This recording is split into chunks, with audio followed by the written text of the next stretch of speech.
আসসালামু আলাইকুম। রিল্যাক্স, একদম শান্তি ভাই, শান্তি। নির্বাচন দিয়ে দিছে, চারিদিকে শান্তি ছড়ায় গেছে, মিছিল বাইরেছে, আনন্দ মিছিল বাইরেছে, সবাই খুশি, সবাই খুশি। হ্যাঁ, দেখেন খেলা এতদিন ইউনূস স্যার মাঠে খেলছে, ওই যে বলছিল না যে আমি দুনিয়ার মাঠের খেলোয়াড়, তার মানে উনি মাঠে খেলতেছিলেন আর আমরা গ্যালারিতে বসে দেখতেছিলাম আর চিৎকার করতেছিলাম, খেলেন, ঠিক মতো খেলেন, আপনার তো কোনো যোগ্যতাই নাই, কি খেলতেছেন, তাড়াতাড়ি গদি ছাড়েন। অনেক কথা আমরা গ্যালারি থেকে বলছি। ন্যূনতম শ্রদ্ধাবোধ ছিল না আমাদের। ইনুস বইরা বলতাম, ইনুস স্যারও কেউ বলতাম না, স্যার লাগাইবার দরকারও ছিল না, কারণ নির্বাচন দিতেছে না। আবার ওদিক দিয়া সেন্ট মার্টিন দিয়ে দিতেছে, ওদিক দিয়া করিডোর দিয়ে দিতেছে, পোর্ট দিয়ে দিতেছে, দেশের টাকা পয়সা সব বিদেশে নিয়ে চলে যাইতেছে, গ্রামীণ ব্যাংকের সমস্ত সুযোগ সুবিধা নিয়ে নিছে, নিজের মামলা উঠাইয়া ফেলাইছে। সুযোগ সুবিধা আর সুযোগ সুবিধা, মানে 5 আঙ্গুলের ঘি। ইনুস স্যার এইটাই করছে। আমরা গ্যালারি থেকে এই ধরনের কথাই বলতাম আর উনি খেলতে খেলতে ওইগুলো শুনতেন। এখন ব্যাপারটা একটু উল্টা হয়ে গেল আমার মনে হয়। আসেন আমরা একটু নিজেরা আলাপ করি কি ঘটতে যাচ্ছে। ধরেন জুলাই গণ অভ্যুত্থান নিয়ে যদি আপনি একটা পূর্ণ দৈর্ঘ্য সিনেমা বানাইতে চান, ধরেন 5ই আগস্ট, 24-এর 5ই আগস্ট থেকে নিয়ে আপনি গল্পটা লিখতে শুরু করলেন। একটা টাইমে তো ইন্টারভেল দিতে হবে, বিরতি দিতে হবে না? সেই বিরতিটা কোথায় জানেন? এই যে 25-5ই আগস্টে দক্ষিণ প্লাজায় যে ঘোষণাপত্রটা আসলো জুলাই, এখানে ইন্টারভেল, এখানে ইন্টারভেল দিতে হবে। ইন্টারভেলের আগের ঘটনাটা তো আপনারা বুঝাই নিছেন যে এই মানুষটা যোগ্য না। আর ইন্টারভেলের পরের অংশটা ভাই সেকেন্ড হাফটা ভাই খুব মজার, খুব মজার। এখন আর স্যার কিন্তু ওই মাঠের খেলোয়াড় না, এখন উনি চলে আসছে গ্যালারিতে। ওই যে প্রথম বললাম না একটু রিল্যাক্স, ওই রিল্যাক্সের জায়গায় চলে আসছে। মাঠে খেলতে নামায় দিছে, যারা খেলতে চাইতেছে মাঠে, তাদেরকে বলছে ভাই তোরাই খেল, আমি অডিয়েন্স, আমি দর্শক, আমি গ্যালারিতে বসলাম একটু আরাম করি, এবার তোমরা খেলো বাবা, দেখি তোমাদের খেলা দেখি। আর ওই খেলা দেখার জন্যই কিন্তু গ্যালারিতে চলে গেছে। আর গ্যালারিতে কিন্তু সবচেয়ে আগে গেছে কে জানেন? ওই 4 জন কক্সবাজারে। ওরা কিন্তু আগেই বুঝা ফেলাইছে যে আমরা ছুটিতে যাই, চলেন। ওইখানে নাকি পিটার হাস আসছে, এটা নিয়ে আমরা অনেক কথা বলছি, আমিও গত ভিডিওতে অনেক কথা বলছি। কিন্তু সবচেয়ে মজার ব্যাপার কি জানেন? পিটার হাস কোথায় আছেন এটা কেউ জানে না। আমেরিকাতেও নাই, বাংলাদেশেও নাই, পৃথিবীর কোথাও নাই। চাঁদে গেছে যে সে খবরও কারো কাছে নাই। ব্যাপারটা বুঝছেন? যাই হোক, এই 4 জনকে শোকজ জারি করা হয়েছে যে তোমরা 24 ঘন্টার মধ্যে জানাও। কেন আমাদেরকে না জানায়া কক্সবাজার গেলা? ভাই কক্সবাজার গেছে বেড়াইতে, বেড়াইতে গেছে। সার্জিস তো তার ওয়াইফকে নিয়ে গেছে, আবার আমাদের যারা, সে কিন্তু তার হাজবেন্ডকে নিয়ে গেছে। রিল্যাক্সে চলে গেছে। ওই যে একটু আগে আমি বললাম না যে গ্যালারিতে চলে গেছে খেলা দেখার জন্য। ওরা তো ভাই ডিপ স্টেটের সঙ্গে সম্পর্ক ওদের, হাসনাতদের, তাই না? ওরা তো জানে যে লিখিত একটা বক্তব্য আসতেছে, ঘোষণাপত্র আসতেছে দক্ষিণ প্লাজা থেকে। ওটা তো আগেই লেখা হয়েছে। ওইটা কি লেখা হয়েছে ওদের কাছে কি যায় নাই? ওরা আগেই পয়রা ফালাইছে, কারণ ওদের লোকজন তো ডিপ স্টেটে আছে, তো ভাই সরকারের মধ্যে তো আছে, তাই না? আগেই বুঝা ফালাইয়া তাড়াতাড়ি এয়ারপোর্ট যায়, প্লেনে উঠা কক্সবাজার। কি ওয়েদার, রিল্যাক্স মুডে খেলা দেখবে। ইনুস স্যারও কিন্তু এই ওয়েদারটাকে এখন উপভোগ করবে মনে প্রাণে, কারণ খেলা তো ঘুরে গেছে ভাই। দেখেন এতদিন যারা বলতো ইনুস স্যার পুরো কামিনী না, অকর্মা, আজকে তারা প্রশংসা করতেছে এবং বলতেছে ইনুস স্যার গত 1 বছর যা কিছু করেছেন খুবই ভালো কাজ করেছেন, এবং উনি যে কথা দিয়েছেন সুন্দর একটি নির্বাচন হবে এবং ওই নির্বাচনে আমরা বাচ্চাদেরকেও সাথে করে নিয়ে যাইতে পারবো। তার মানে কি খুবই একটা সুন্দর নির্বাচন হবে, কোনো ডর ভয় কাজ করবে না। দেখছেন কত প্রশংসা ইউনূস স্যারের। এখন গ্যালারিতে বসে উনি দেখবেন এই খেলা। হায় হায়, আমার প্রশংসা করতেছে এখন, এতদিন তো এরা প্রশংসা করে নাই। কিন্তু আবার এখানে একটা ব্যাপার আছে, কিন্তু ওই যে বুদ্ধিজীবী যারা, কিছু বুদ্ধিজীবী আছে না আমাদের এখানে, সিনিয়র সাংবাদিক ভাই বোনেরা, ওরা কিন্তু আবার বলতেছে হুট করে নির্বাচন দিয়ে দিল, দক্ষিণ প্লাজায় কিছু বললো না, যমুনায় গিয়ে ডিক্লার দিয়ে দিল, ঘটনা কি? হায় হায়, ওরা কিন্তু আবার ওর মধ্যে কিন্তু খুঁজতেছে, সন্দেহ ঢুকে গেছে, কেন দিল এত তাড়াতাড়ি, না চাইবার আগেই বৃষ্টি মনে হইতাছে। না ভাই, দিছে তো ভাই আপনাদের চাওয়ার কারণে, আপনারা চাইতেছিলেন। গত 1 বছর যতবার নির্বাচন বলা হয়েছে, সমস্ত অডিও ভিডিও কল যদি আমরা একসাথে করি, শুধু নির্বাচন জোড়া দেই, আমার মনে হয় ভাই শুনতে লাগবে 1 মাস। এত লম্বা হবে সবাইটা যদি এক করি। এই যে আমি এখন বলতেছি যতবার নির্বাচনের কথা, ওগুলো সব জোড়া দিতে হবে, এত লম্বা হবে। সেই নির্বাচনই দিয়ে দিল। এখন স্যার চলে গেল গ্যালারিতে রিল্যাক্স মুডে।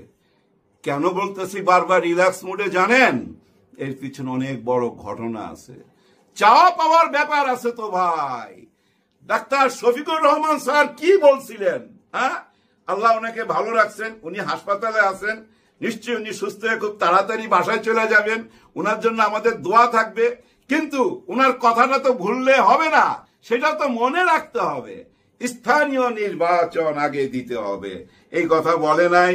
পিয়ার সিস্টেম নির্বাচন লাগবে, এই কথা বলে নাই। জুলাই সনদপত্রের ঘোষণা এবং আইনি বৈধতা স্বীকৃতি দিতে হবে, এই কথাও তো বলছে। এখানে স্বীকৃতি দেওয়া হয়েছে ঠিকই, কিন্তু নির্বাচন কইরা যারা সরকারে আসবে তাদের হাতেও কিছু দায়িত্ব তুলে দেওয়া হয়েছে। এখন তারা যদি সরকারে আইসা সেই দায়িত্ব পালন করে, আর যদি না করে, এইটা তো বিরাট বড় প্রশ্ন না ভাই? ওই প্রশ্নটা তো এখন সামনে চলে আসবে। নির্বাচন তো কেউ একা একা করতে পারবে না, তাই না? আমি কি একা একা নির্বাচন করতে পারবো? মনে করেন আমার একটা বিরাট দল, আমি একা একা নির্বাচন করতে পারবো না যদি অন্যরা না আসে। এখন যদি জামাতে ইসলাম বলে, কারণ ওনারা তো এক কথার মানুষ, ওনারা যেটা চাইছে সেটা তো ভাই অন্যায় চাওয়া না। সেই চাওয়াটা যদি পূরণ না হয়, আর ওনারা যদি বলে যাই ঠিক আছে ভাই আপনারাই নির্বাচন করেন, আমরা নির্বাচন করুন না, আর ওই যে যারা কক্সবাজারে রিল্যাক্সে চলে গেছে ওরাও যদি বলে ভাই ঠিক আছে ভাই, হায়াত মউত তো আল্লাহর হাতে, আমরাও রিল্যাক্সে চলে গেলাম, আপনারাই নির্বাচন করেন। আর চরমনাই পীর সাহেব কি বলবে সেটা আমি আর মুখে বলতে চাই না, সেটা আপনারা জানেন। স্ট্রেট ফরওয়ার্ড মানুষ, যা বলে মুখের উপরে বলে। উনার বলা কথাগুলা একবার কানে নেন, উনার বলা কথাগুলা আর আমি এতক্ষণ যা বললাম সব মিলাইয়া দেখেন। ইনারা যদি বলে, ইসলামিক মাইন্ডের যারা আছে তারা যদি বলে না ভাই আমরা নির্বাচনে এখন যাব না, আমাদের দাবি দাওয়া পূরণ না হওয়া পর্যন্ত, আবার দেখেন হেফাজতে ইসলাম চুপচাপ আছে। দেখেন জুলাই ঘোষণাপত্রের মধ্যে শাপলা হত্যাকাণ্ডের তো কোনো কথা উল্লেখ ছিল না, ছিল কি ভাই? শাপলা হত্যাকাণ্ডের কোনো কথা উল্লেখ নাই, কিন্তু হেফাজত ইসলাম এই নিয়ে কিন্তু কোনো কথা এ পর্যন্ত বলে নাই। আবার দেখেন বিডিআর হত্যাকাণ্ড, সেটারও কোনো উল্লেখ নাই, একেবারেই নীরবতা। অনেক কথাই বলছে ওইখানে, কিন্তু দুজন মহান মানুষের কথা উল্লেখ নাই, যেমন স্বাধীনতা যুদ্ধের সেনা প্রধান জেনারেল ওসমানী সাহেব, তার কথা তো উল্লেখ নাই। আমাদের পথ প্রদর্শক, এই বাংলার রাজনীতির পথ প্রদর্শক মাওলানা ভাসানীর কথা ওখানে কোনো উল্লেখ নাই। অনেকের কথাই উল্লেখ আছে, বুঝছেন, পরিপূর্ণতা পায় নাই, যার জন্য কক্সবাজার চলে গেছে রিল্যাক্সে, স্যারও এখন চলে গেল রিল্যাক্সে, এখন উনি খেলা দেখবে। চলেন আমরাও খেলা দেখি না নির্বাচনে কি হয়। ইউনূস স্যার বলছিল নির্বাচনের দিন ঈদের আনন্দ হবে সবার মধ্যে। হ্যাঁ স্যার, একটা বোনাস দিয়ে না, একটা বোনাস দিতে হবে ঈদের আনন্দের জন্য। হ্যাঁ, বোনাস না দিলে নির্বাচনটাকে ঈদ মনে হবে না স্যার। বোনাসের একটা ব্যবস্থা করেন, সবাইকে সরকারি বেসরকারি সবাই একটা বোনাস দিয়েন, যদি নির্বাচনটা ফেব্রুয়ারিতে হয়। আর যদি ফেব্রুয়ারিতে না হয়, পিছিয়ে যদি যায়, কার দোষ হবে? ডক্টর মোহাম্মদ ইউনূস স্যারকে দোষ দিতে পারবেন না, আর দোষ দিতে পারবেন না, কোন দলই দোষ দিতে পারবে না। উনি সবাই সাথেই বসছে, সব দলের মনের কথা এক জায়গায় আইনা উনি বুঝা নিছে উনাকে কি করতে হবে, যার জন্য দক্ষিণ প্লাজা থেকে বাসায় যাই হাত মুখ ধুইয়া জাতির সামনে আইসা বইলা দিল যে আমি ইনুস কিভাবে এই সরকারে আসলাম, সে ইতিহাস তুইলা ধরলো এবং গত এক বছরে দেশের কি কি অর্জন হয়েছে সেটা তুইলা ধরলো, প্রবাসী ভাই বোনদের রেমিটেন্সের কারণে দেশে কি কি উন্নতি হইলো সেটাও তুইলা ধরলো। তারপর বললো এখন জরুরি কাজে আমরা ইন করতে যাচ্ছি, মানে এখন আমরা নির্বাচন ঘোষণা করতে যাচ্ছি। ফেব্রুয়ারিতে নির্বাচন ঘোষণা করে দিল। আজকে আনন্দ মিছিল চারিদিকে হয়ে গেল। গত এক বছর আপনাদের মুখ কালা ছিল, আজকে আপনাদের মুখে হাসি দেখা সত্যি ভাল লাগছে, খুবই ভাল লাগছে। কিন্তু ওই যে চিন্তা করতেছি গ্যালারিতে বসা এখন কোন খেলাটা দেখুম, এখন কি উনারা নির্বাচনে আসবে?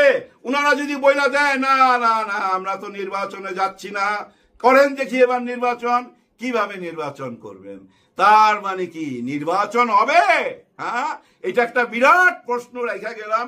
আপনাদের কার কি মনে হয় একটু কমেন্ট করে জানাবেন। আমি এতক্ষণ যা বললাম এগুলো আমার নিজস্ব চিন্তা ভাবনা, হ্যাঁ, যে ডক্টর ইউনূস স্যার এখন গ্যালারিতে চলে গেল এখানে ইন্টারভেল দিয়া। আর সেকেন্ড হাফ কি দাঁড়ায় এই ছবিটার জুলাই গণ অভ্যুত্থানের, আমরা সেটা দেখার অপেক্ষায়। ক্লাইম্যাক্স তো ভাই সেকেন্ড হাফই থাকে, তাই না? আর ক্লাইম্যাক্স এর মধ্যে কি থাকে ভাই? একটা সিনেমার একদম লাস্টে কি থাকে? ভিলেনের পতন, জুলুমকারীর পতন এবং নায়ক নায়িকার বিজয় থাকে, তাই না? তার মানে কি যে নীতিবান তার জয় হয়। হিরো তো সবসময় নীতিবান থাকে। আমাদের দেশের হিরোকে আমরা এখনো জানি না।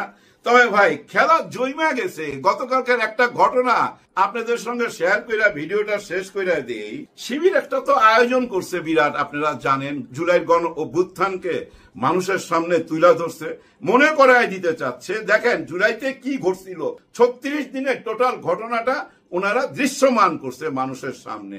ওইখানে কিছু ছবি চলে আসছিল নিজামী সাহেবের, আল্লামা সাইদি হুজুরের, ওইটা নিয়ে বিরাট আপত্তি, হ্যাঁ, একটা গ্যাঞ্জাম লাগাইয়া দিল। কিন্তু দেখেন শিবিরের ওরা আইসা ওনাদের কথা শুনলো, 1 সেকেন্ডের মধ্যে সিদ্ধান্ত দিল, ওকে আপনাদের কথা মাইনা নিলাম। ওই ছবি সরাইয়া দিল, ওইখানে বেগম খালেদা জিয়ার ছবি লাগাইলো। আর পাশে কি লেখলো জানেন? বেগম খালেদা জিয়া নিজামী সাহেবকে নিয়ে কখন কোন উক্তি করছে ওই কথাটা তুইলা ধরছে। মাওলানা সাইদিকে নিয়ে কি কথা বলছে ওই কথাটা তুইলা ধরছে।